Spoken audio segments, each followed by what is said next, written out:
அந்தந்த மாதத்தில் எங்களுக்கு வந்தாதான் எங்க விவசாயிகளுக்கும் நம்ம ஏதுவா இருக்கும். இதெல்லாம் முதலமைச்சர் அவர்கள் ஏதோ மெத்தனமா இருக்கக்கூடாது. ஏன்னா இது ஏதோ ஒரு அனைத்து கட்சி கொடுத்த போடுறோம் சொல்றோம், அது ஏதோ ஒரு ஈகோ. எனக்கு புரியல என்னன்னு. இந்த மறுசீரமைப்புக்கு அனைத்து நாடாளுமன்ற உறுப்பினர்கள் கொடுத்து போடுறேன். அதுலயும் வேற வேற ஒவ்வொரு கட்சியும் ஒவ்வொரு நிலைப்பாடு மாத்தி மாத்தி எடுத்துட்டு இருக்கிறாங்க. அது உள்ள நான் போக விரும்பல. நான் அது முதல்ல மத்திய அரசு அறிவிக்கட்டும், என்ன மாதிரி மத்திய அரசு நிலைப்பாடு நம்ம தெரிஞ்சுக்கிறோம். அவங்க என்ன மாதிரி என்ன அடிப்படையில். ஆனா ஒண்ணு இந்த தொகுதி மறுசீரமைப்பு அந்த சட்டம் இந்த ஆண்டுக்குள்ள நிறைவேற்றணும். இந்த ஆண்டுக்குள் நிறைவேற்றவில்லை என்றால் ஆட்டோமேட்டிக்கா அடுத்த ஆண்டு மக்கள் தொகை அடிப்படையில தான் மறுசீரமைப்பு நடைபெறும். ஆட்டோமேட்டிக்கா நடக்கும். அதனால இதுல இந்த ஆண்டு அந்த சட்டத்தை நிறைவேற்றி பேசி அங்கங்க யாருக்கு என்ன எப்படி என்னன்னு யாருக்கும் பாதிப்பு இல்லாம பாதகம் இல்லாம அது பண்ணணும். அந்த சட்டத்திலயும் கிரே ஏரியாஸ் நிறைய இருக்கு, அதெல்லாம் பேசி தீர்க்கணும். எல்லாமே மிக சிறந்த சட்டம் நான் சொல்ல மாட்டேன். நிறைய பிரச்சனைகள்லாம் இருக்கு, கிரே ஏரியாஸ் எல்லாம் இருக்கு, பாதகங்கள்லாம் நிறைய இருக்குது அதுல. ஆனா பாதகங்களோட அதிகமா நல்லா இருக்கு.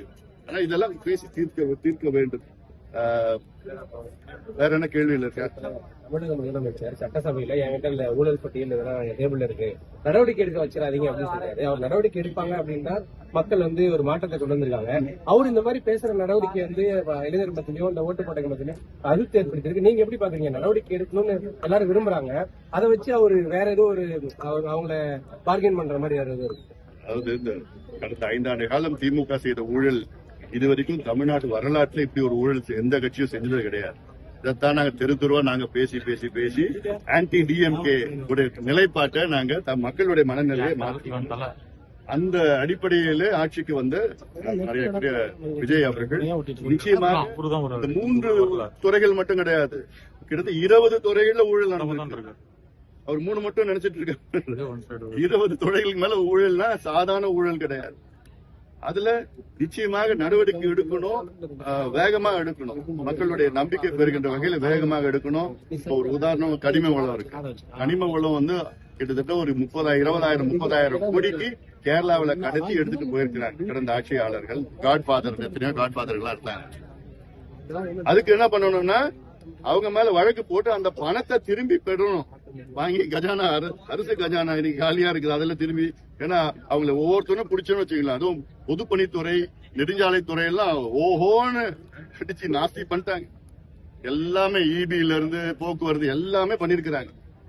இது சாதாரணமா இப்போ ஒரு உதாரணம், இபில ஒரு டெண்டர் போட்டிருக்காங்க, அது டிரான்ஸ்பார்மர் நினைக்கிறேன். 32 பேரும் ஒரே ரேட் போட்டிருக்காங்க.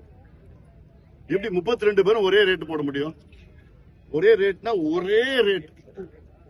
அப்போ இது இப்படிலாம் எத்தனையோ ஊழல் நடந்திருக்கு. இதெல்லாம் சாதாரணமா எடுத்துட்டா முடிஞ்சு போச்சு. அதனால இதை செய்யற எதுக்கு 3 மாசம் ஆயிடுச்சு, 100 நாள் ஆயிடுச்சு, என்ன தாமதம்? அதுக்காக மக்கள் உங்களை தேர்வு செஞ்சிருக்கிறாங்க. நேர்மையான ஆட்சி வேணும் தானே தேர்வு செஞ்சிருக்காங்க. நேர்மையான ஆட்சினா நீங்க மட்டும் மேல் மட்டத்துல ஊழல் இல்லாதது, அது நேர்மை, அது ஒரு பக்கம். ஆனா கடந்த காலத்துல ஊழல் செஞ்சவங்க, தப்பு செஞ்சவங்க, அவங்கள நீங்க you have to bring them to books. அதான் நேர்மையான ஒரு ஆட்சி. அது அதனால அது செய்யணும், செய்வார்னு நாங்க எதிர்பார்க்கிறோம். பெரியார் அணை கேரள முதல்வர் என்ன சொல்றாருன்னா, அந்த இடத்துல நாங்க அணை கட்டுறோம், தமிழ்நாடு நிர்வகிக்கணும் அப்படின்னு அவரு இந்த மாதிரி சொல்றாரு. ஆல்ரெடி கர்நாடகாவில் இந்த மாதிரி ஒரு பிரச்சனை போகுது. இப்ப கேரளாவில இந்த மாதிரி ஒரு சூழ்நிலை ஏற்பட்டா அது தமிழ்நாட்டுக்கு இன்னும் பாதிப்பு தானே? பெரியார் அணை, பெரியார் அணை 2013 உச்ச நீதிமன்றம் ஒரு எக்ஸ்பர்ட் டீம் அமைச்சிருக்கிறாங்க. அந்த எக்ஸ்பர்ட் டீம் என்ன சொல்லியிருக்கிறாங்க? எக்ஸ்பர்ட்னா இவங்க எல்லாம் ஐஐடி, ஐஐஎம், டாடா அது போன்ற ஒரு பெரிய ஒரு நிபுணர்கள். அவங்க என்ன சொல்லிருக்காங்க? இந்த டேம் அடுத்த 100 வருஷம் தாங்கும். அதனால இப்போ 136, 142, 142 இருந்து அடுத்தது 152, அப்புறம் 56. 56 கூட எப்ப வரும் இல்ல, 142 இருக்கு. நிச்சயமா 152 உயர்த்தலாம்னு அவங்களும் சொல்லியிருக்கிறாங்க. இந்த டேம் புதுசா கட்டணும்னு அவசியம் கிடையாது. கேரளா முதலமைச்சர் என்ன பண்ணணும்னா, அந்த பேபி டேம்ல ஒரு 10-12 மரம் இருக்கு. அந்த மரத்தை கொஞ்சம் அப்புறப்படுத்தினாதான் அந்த பேபி டேம் ஸ்ட்ரென்தன் பண்ணணும். மெயின் டேம் நல்லா இருக்கு, பேபி டேம் கொஞ்சம் ஸ்ட்ரென்தன் பண்ணணும். அதை 8 வருஷமா விட மாட்டாங்க. கேச போட்டு அப்படியே தடுக்கிறாங்க. இப்போ அவங்க கேரளாவில் என்னன்னா, இப்ப தமிழ்நாடுல கனிம வளங்கள்லாம் நிறுத்திட்டாங்க. அவங்களுக்கு இப்போ கட்டுமானங்கள்லாம் இல்ல. தமிழ்நாடு இழிச்சு வாங்க. நம்ம மலையை அழிக்கணுமா? நம்ம கனிம வளத்தை அழிக்கணுமா, மண்ணை அழிக்கணுமா, ஆறுகள் அழிக்கணும். ஆனா கேரளாவில எல்லாம் நல்லா இருக்கும். சுற்றுச்சூழல் அப்படியே இருக்கும், மலைகள் அப்படியே இருக்கும், மண் அப்படியே இருக்கும், அவங்க ஆறுகள் இருக்கும். நமக்கு தண்ணி கொடுக்க மாட்டாங்க. நம்ம தான் இங்க இருந்து மெட்டீரியல் கொடுக்கணும் அவங்களுக்கு. நமக்குள்ள எல்லாத்தையும் அழிச்சிட்டு கேரளாவுக்கு கொடுக்கணும், கர்நாடகா கொடுக்கணும். அப்போ என்ன ஒரு நிலைப்பாடு இது? விவசாயிகள் மூலியமா ஒரு வழக்கு தொடுக்கணும் இந்த பெரிய இந்த மேகதாதுக்கு.